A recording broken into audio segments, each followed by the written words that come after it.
यशोमती मैया के नंद लाला। मैंने आप सबको एक बहुत आवश्यक सूचना देने के लिए बुलाओ है यहाँ। आज मैं कान्हा के पीछे पीछे वन गई थी। वहां मैंने कछु ऐसा देखो है जिसकी कल्पना करना भी असंभव है। मैंने एक बहुत विचित्र मानव देखो वहां, जो मानव जैसा भी ना था। जो भी था ना, साधारण जीव तो ना था। पर जसोदा, ऐसा कैसे संभव हो सकता है? क्या बुद्धि लगाई है यशोदा ने। मेरे सामने एक ना चली तो अब गोपियों को अपनी योजना में सम्मिलित कर रही है। आप तो मेरा विश्वास करो मौसी, मैं सच्ची कह रही हूं। उसका तो सर भी विचित्र था।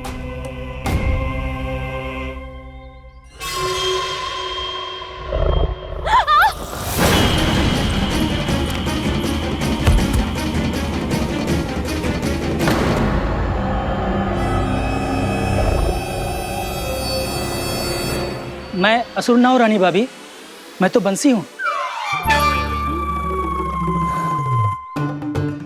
बंसी, तू यहाँ क्या कर रहा है? रानी भाभी, कान्हा ने ये पोटली और मटकी देके भेजो है ताकि आपको पता चल जाए कि उन लोगों ने भोजन कर लिया है और वो सब सुरक्षित भी है। तू उन्हें अकेला छोड़ के यहाँ आ गया है और ये भी कह रहे हो कि वो सुरक्षित है। इतनी भी क्या शीघ्रता है वत्सासुर? ये जाल है, इसका छल है, पर मैं इसके बहकावे में नहीं आऊंगा।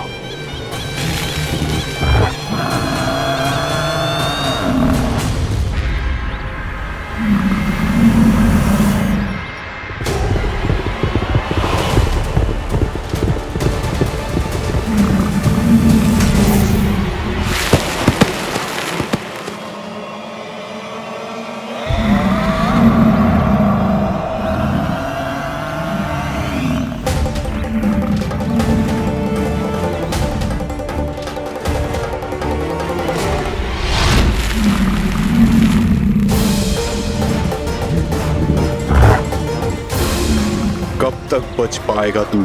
और स्वयं बच भी गया तो इन बालकों के प्राणों की रक्षा कैसे करेगा? यदि तू अपनी हार स्वीकार नहीं करेगा तो इन सबको अपने पांव के नीचे कुचल दूंगा मैं।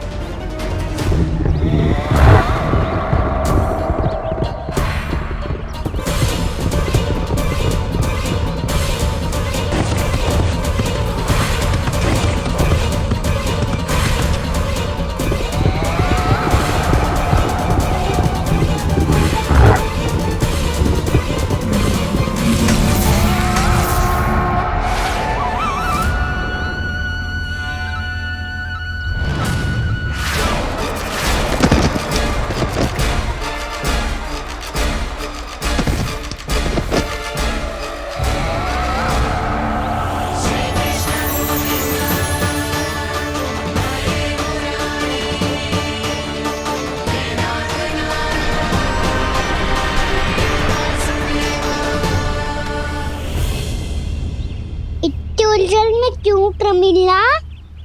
रामीला, पर मैं तो वत्सासुर हूँ। अब हो, पर वत्स से पहले तो परिमीला थे, माँ भली असुर। तो फिर मैं वत्सासुर कैसे बना प्रभु? एक बार तुम माँ ऋषि वशिष्ठ के आश्रम गए थे। यक्षो, गंधर्वों और देवताओं तक को पराजित करके जिसने अपने अधीन कर लिया, वो मुरुपुत्र प्रमिलासुर आपके द्वार पर खड़ा है। महर्षि वशिष्ठ स्वागत नहीं करेंगे? द्वार पर खड़ा व्यक्ति देवता या असुर नहीं होता है प्रमिला, वो तो बस एक अतिथि होता है और अतिथियों का स्वागत करना हमारी परंपरा है। आओ। पर वो नहीं जानते थे, अभिमान तुम्हारे विवेक को निकल चुका था। आपने हमारा स्वागत तो कर लिया महर्षि, परंतु यहाँ तो हमारे बैठने के लिए उचित स्थान तक नहीं है। हे माता नंदिनी, असुर राज के लिए आसन की व्यवस्था कीजिए।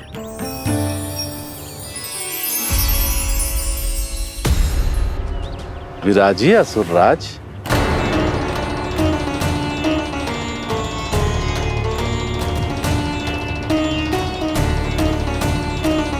अब जब आपने मुझे बैठने के लिए कहा ही है तो भोजन की व्यवस्था तो होनी ही चाहिए। अतिथि तो ईश्वर स्वरूप होते हैं प्रमिला, और उनकी इच्छा पूरी करना हमारा कर्तव्य है। हे माता नंदिनी, मेरी विनती स्वीकार करें।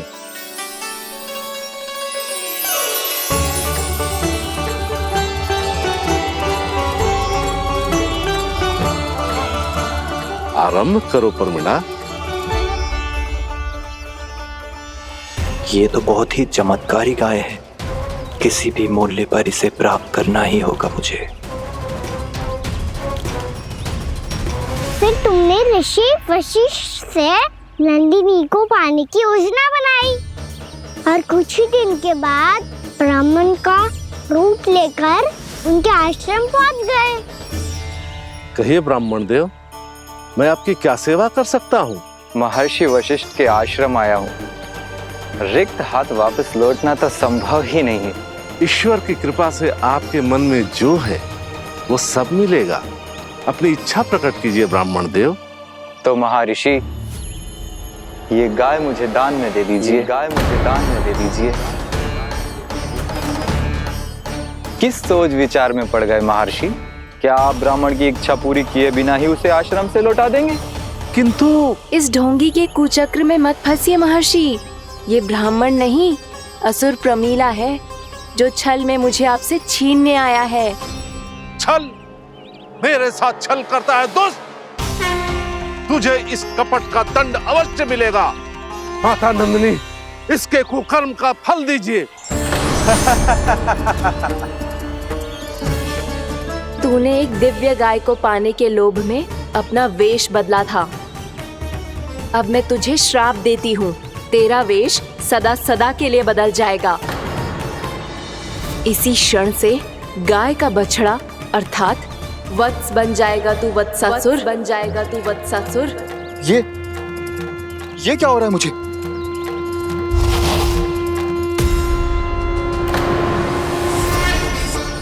मेरा स्वरूप? हाँ। मुझे क्षमा करें मां नंदिनी, अपना श्राप वापस ले लीजिए। महर्षि, मेरी रक्षा करें। महानंदिनी, मुझे क्षमा कर दीजिए। भूल हो जाने के बाद उसे सुधारने का एक अवसर तो सभी को मिलना चाहिए माँ। इसे क्षमा कर दीजिए माँ, इसे अपनी भूल का पश्चाताप है। आपसे अधिक और कौन जानता है महर्षि, दिया हुआ श्राप वापस नहीं लिया जा सकता। पर मैं तुम्हें वरदान देती हूँ, तुम्हें वत्सासुर के रूप में केवल द्वापर युग तक रहना होगा। उसके बाद स्वयं प्रभु श्री विष्णु के अवतार तुम्हें मुक्ति प्रदान करेंगे।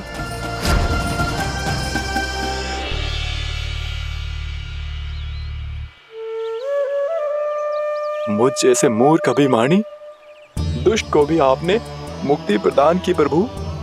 जब भी किसी को अपनी भूल का आभास होता है, वो उसी क्षण क्षमा पाने की योग्य बन जाता है। और जिसने वर्षों तक पश्चाताप भी किया हो, उसके लिए तो मुक्ति का मार्ग भी सहज खुल जाता है।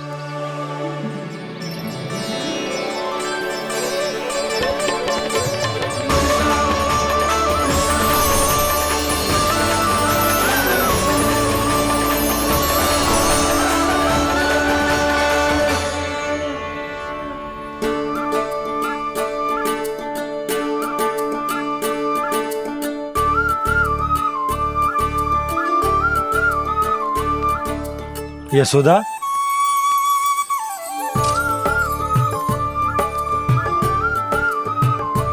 यशोदा, कुम्हार के यहाँ से दीपक ले आए हूं। हर बार की भांति इस बार भी पूरा गांव दीपों से जगमगा उठे हो। वृंदावन में जे हमारी पहली दीपावली है और जे हम बड़ी धूमधाम से मनाएंगे। रानी भाभी, तोरण के रूप में जे टांग दो द्वार पे। हाँ, टांग दे। अरे ठहरो, बंसी जे तोरण थोड़ी ना है। तोरण तो आम के पत्तों और गेंदे के फूल का बनता है। जे किसने कही तुझे ऐसे टांगने के लिए? तोरण क्यों टांगते हैं पता है? हे नारायण, तोरण इसलिए टांगते हैं ताकि बुराई और नकारात्मकता को हम द्वार के बाहर ही रोक दें और भीतर उन शक्तियों को आमंत्रित करें जो ऊर्जा, उत्साह और दिव्यता से भरी हो, जैसे मैया लक्ष्मी। रानी भाभी, ये बात समझ में ना आई कि तोरण में केवल आम के पत्तों और गेंदे के फूलों को ही क्यों लगाए जाते हैं? वो इसलिए बंसी, क्योंकि आम के पत्ते घर के भीतर की दूषित वायु को खींचकर बाहर निकाल देते हैं और किसी भी प्रकार की नकारात्मक ऊर्जा को उसका हरा रंग घर के भीतर प्रवेश ना करने देते और आंखों को शांति और सुखद अनुभव कराते हैं, वो बात अलग।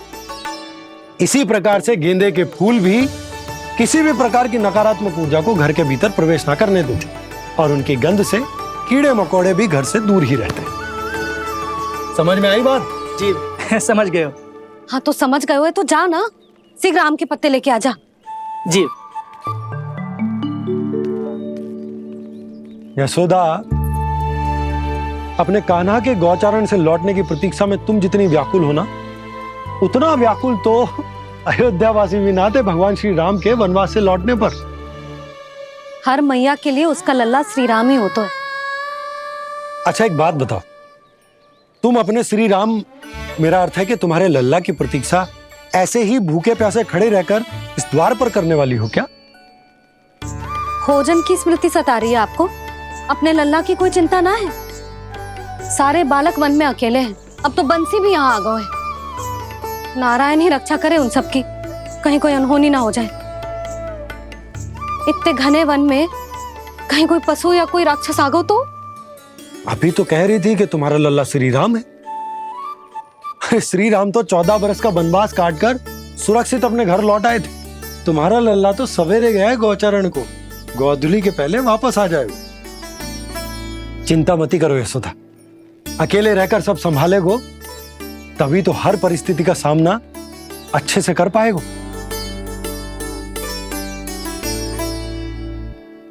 कान्हा,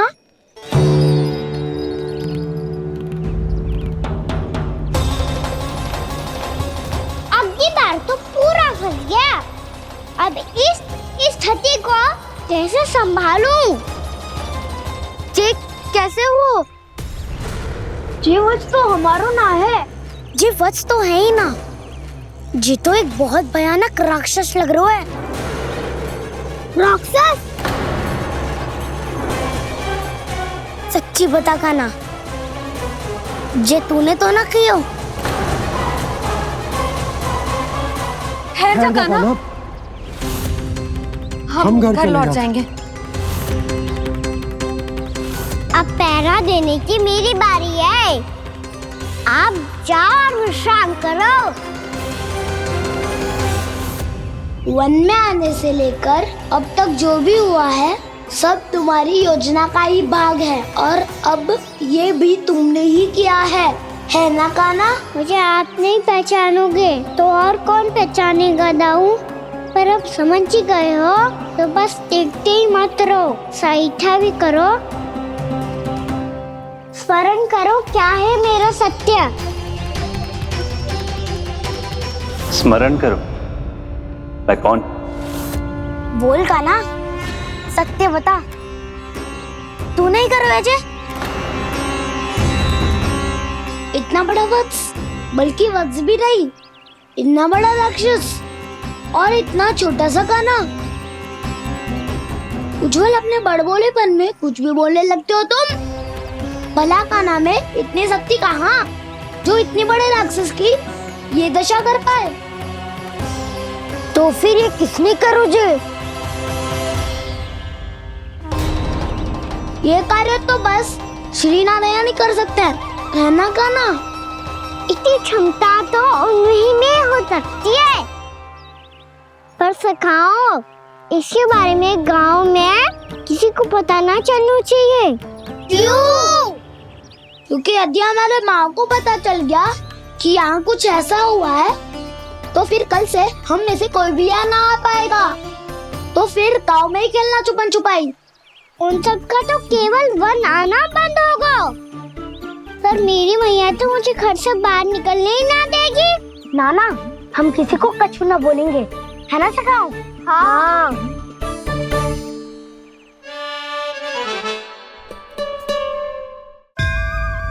क्या होगा हो सकता? तो हाँ क्यों ना कह रहा है? क्योंकि हम यदि वन में आते ही रहे और ऐसे भयानक राक्षस या पशु ने हम पर फिर से आक्रमण कर दिया तो कान्हा है ना, मेरे कहने का अर्थ है कि श्री नारायण है ना, जैसे उन्होंने आज हमारे प्राणों की रक्षा की, भविष्य में भी वही करेंगे। तो चलो और सारे के सारे खाद होली का समय हो गया है, वापस चलो चाहिए।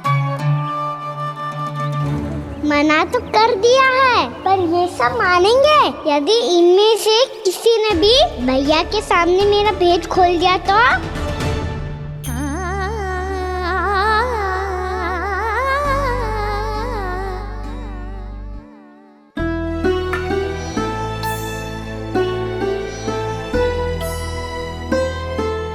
यशोदा, आओ कछु खा लो। मैं अब और प्रतीक्षा ना कर सकती, मैं जा रही हूँ। भूखी जाओगी? हाँ। और जब कान्हा पूछेगो कि मैया आपने भोजन कियो कि ना, तो क्या कहोगी? जब उसे पता चलेगो कि उसकी प्यारी मैया उसके बिना भोजन ही ना करती, तो वो स्वयं भी भोजन ना करेगो, पूरे दिन भूखा रहेगो। यही चाहती हो तुम? कान्हा के लिए भोजन कर लो, फिर मैं स्वयं लेकर चलूंगा तुम्हें कान्हा के पास।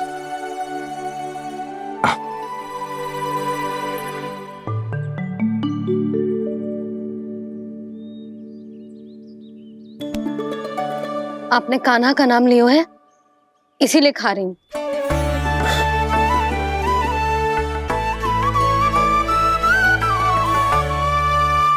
तो जय कृष्ण के नाम को। जय बात। और जय वाला यशोदा, नीलमणि के नाम का। अरे नीलमणि के नाम का मान ना रखोगी तो उसे लगेगा कि ये कृष्ण कान्हा जैसे नए नाम आ जाने से उसका पुराना नाम फीका पड़ गो। स्मरण है ना तुम्हें कि कान्हा के नामकरण से पहले नीलमणि नाम ने हमारा कितना साथ दिया? तो जे तो खाना पड़ेगा। हाँ। बस। और जे अपने नटखट मुरलीधर कान्हा के लिए।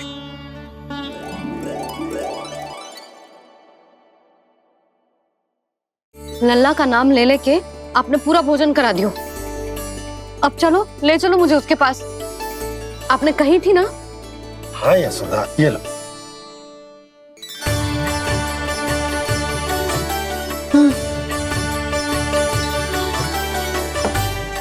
चलो। हमने तो वापस न लौटने का वचन दिया था अपने लल्ला को। मैं तो मैया हूँ, ममता में आके अपना वचन भूल जाती हूँ, पर गोपराज तो अपने वचन के पक्के हैं। जे इतनी शीघ्र कैसे तैयार हो गए?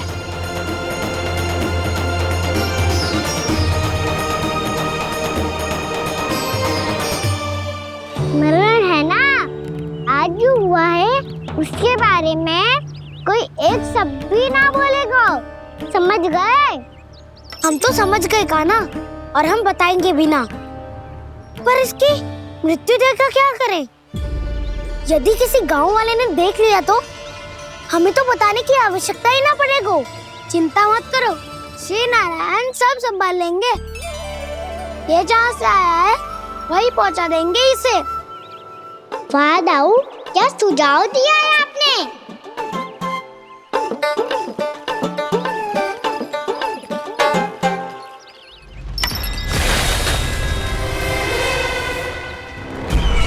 देखना तुम दोनों, जो कोई नहीं कर पाया वो वत्सासुर करके दिखाएगा, बद्ध कर देगा मेरे उस शत्रु का विष्णु अवतार।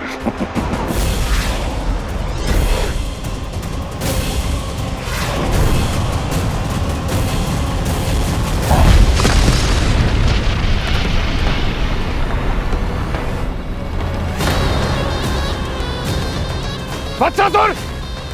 वत्सासुर! कैसे मारा उस विष्णु अवतार ने गौवंश को? तुमने वत्स का अर्थात गोवंश के जीव का वध किया है कान्हा? नहीं दाऊ, मैंने तो राक्षस वत्सासुर को मोक्ष किया है। अपने कर्मों को घुमा फिरा के सही सिद्ध मत करो कान्हा। मेरी बात सुनो, मैं दाऊ हूँ तुम्हारा। वो जो भी था था तो गोवंश से ही ना। तुमसे उसकी हत्या हुई है और तुम्हें इसका प्रायश्चित करना ही चाहिए। ऐसे करूं?